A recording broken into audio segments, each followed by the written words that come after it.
বিভিন্ন ধরনের চিকেন কাবাব রেসিপি তো অনেক খেয়ে দেখেছেন, কিন্তু আজকে ট্রাই করে দেখুন একটা ইউনিক এবং খুব সহজে তৈরি হয়ে যাওয়া চিকেন কাবাব রেসিপি। ঘরে থাকা সামান্য কিছু উপকরণ দিয়ে চটজলদি তৈরি করে ফেলুন চিকেন কলমি কাবাব রেসিপিটি। তাহলে আর দেরি না করে শুরু করা যাক আজকের এই ইউনিক চিকেন কলমি কাবাব রেসিপিটি। ভিডিওটি শেষ অবধি দেখার অনুরোধ রইল। তাহলে চলুন আজকের চিকেন কলমি কাবাব কি করে তৈরি হয় দেখে নেওয়া যাক। বিভিন্ন ধরনের কাবাব রেসিপি কিন্তু বোনলেসই হয়, কিন্তু এই কলমি কাবাব রেসিপিতে উইথ বোন পিসও ব্যবহার করা যায়। তাই আমি এখানে 500 গ্রাম চিকেন ব্যবহার করছি। উইথ বোন এবং বোনলেস দুটোই চিকেন পিস আমি এখানে ব্যবহার করে নিলাম। প্রথমেই চিকেনটাকে ম্যারিনেশন করার জন্য আমি এখানে হাফ চামচ নুন, হাফ চামচ গোলমরিচ গুঁড়ো আর একটু কসুরি মেথি ব্যবহার করে নিচ্ছি। এরপরেই আমি এখানে ব্যবহার করছি কিমা করা আদা কুচি 1 চামচ এবং হাফ চামচ কিমা করা কাঁচা লঙ্কা কুচি।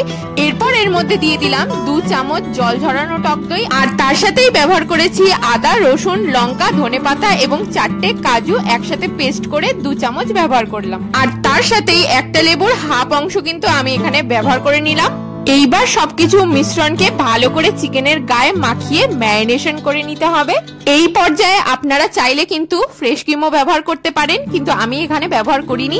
মাংসটা এই অবধি ম্যারিনেশন করে 2 ঘন্টা কিন্তু ফ্রিজে রেখে দিতে হবে। 2 থেকে 3 ঘন্টা ম্যারিনেশন করার পর আমি এখানে হাফ চামচ বেসন ব্যবহার করছি।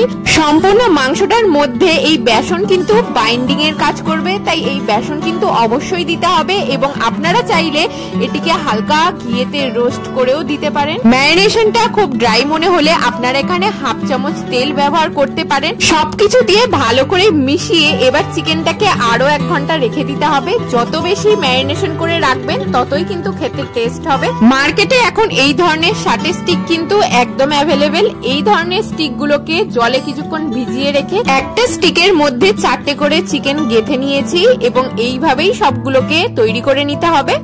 এরপর সেকেন্ড স্টেজে আমরা চলে এলাম। চিকেনটাকে ভালো করে সেকে নিতে হবে। তার জন্য আমি এখানে একটা গ্রিল প্যান ব্যবহার করছি এবং এর মধ্যে হালকা করে সাদা তেল ব্রাশ করে নিলাম।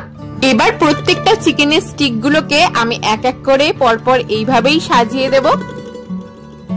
চিকেন গুলো অনেকক্ষণ ম্যারিনেশন করে রাখার জন্য বেশিক্ষণ কিন্তু সময় আমাদের একদমই লাগবে না।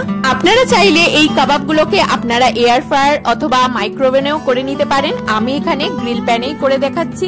আর এই গ্রিল প্যানটির লিংক আমি এই ভিডিওর ডেসক্রিপশন বক্সে দিয়ে দিচ্ছি, আপনারা চাইলে কিনে নিতে পারেন। কাবাব গুলোকে কিন্তু একদম আস্তে আস্তেই ভেজে নিতে হবে। আর ওপর পিঠটা ড্রাই হয়ে গেলে এইভাবেই অয়েল ব্রাশ করে দিতে পারেন।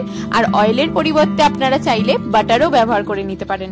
এক একটা পিঠ 7 থেকে 8 মিনিট হতে দিয়েছি। তারপরে হালকা হাতে উল্টে দিতে হবে কাবাবগুলো যেহেতু খুব নরম, তাই হালকা হাতে ভালো করে সাবধানতা বজায় রেখে কিন্তু উল্টে পাল্টে দিচ্ছি।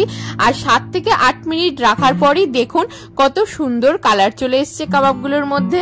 এইভাবেই কাবাবগুলোকে উল্টে পাল্টে ভালো করে ভেজে নিচ্ছি আরো 10 মিনিটের জন্য। এইভাবেই মোট 20 থেকে 25 মিনিট আমি কাবাবগুলোকে উল্টে পাল্টে সেকে নিয়েছি। এবার রান্নার শেষ পর্যায়ে আমরা চলে এসেছি। কলমি কাবাবগুলোকে একটু স্মোকি ফ্লেভার দেওয়ার জন্য গ্যাস ওভেনের ওপর ডাইরেক্ট আমি কাবাবগুলোকে হালকা করে সেকে নেব। প্রত্যেকটা কাবাবগুলোকে কিন্তু এইভাবেই হালকা করে সেকে নিচ্ছি যাতে একটা সুন্দর স্মোকি ফ্লেভার চলে আসে। ব্যাস, তাহলে তৈরি হয়ে গেল আমাদের সুন্দর চটজলদি চিকেন কলমি কাবাব রেসিপিটি। আপনারা অবশ্যই বাড়িতে কিন্তু এইভাবে চিকেন কলমি কাবাব ট্রাই করে দেখতে পারেন। ট্রাস্ট মি, ভীষণ ভালো লাগবে খেতে। আর এরকম নিত্য নতুন ভিডিও দেখার জন্য চ্যানেলটি অবশ্যই সাবস্ক্রাইব করে বেল আইকনটি প্রেস করে পাশে থাকুন।